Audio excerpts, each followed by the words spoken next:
Le nouveau ministre britannique des Finances Jeremy Hunt a pointé samedi les erreurs du gouvernement et prévenu qu'il prendrait des décisions très difficiles face à la crise traversée par le pays, un changement de cap qui pourrait ne pas suffire à sauver la première ministre Liz Truss. Truss se bat pour sa survie, titrait samedi The Times, qui écrit que même à Downing Street, des hauts responsables pensent que ce n'est qu'une question de temps avant qu'elle ne soit forcée de partir. Truss s'accroche au pouvoir, affiché en une le Daily Telegraph, le journal conservateur affirmant que des parlementaires Tory complotent toujours pour qu'elle quitte au plus vite la tête de l'exécutif. Que peut-elle encore, et nous tous, supporter, interrogeait le Daily Mail, qui estime que la journée de vendredi a vu le chaos, la confusion et les volte-face atteindre des extrêmes inédits. S'exprimant publiquement pour la première fois depuis sa nomination vendredi, le nouveau ministre des Finances Jeremy Hunt a affirmé samedi sans détour que des erreurs ont été faites par la première ministre Liz Truss et son prédécesseur au ministère des Finances Kwasi Kwarteng, limogé la veille en pleine crise économique qui a tourné à la crise politique au sein du Parti conservateur.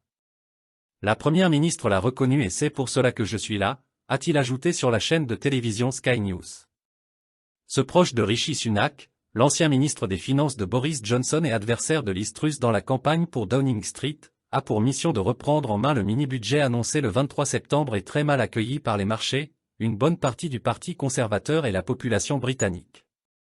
Ce que je peux faire, c'est montrer que nous pouvons financer nos projets sur les impôts et les dépenses et cela va nécessiter des décisions très difficiles, a prévenu M. Hunt, qui s'apprête ainsi à abandonner de nombreuses promesses de campagne de la Première ministre.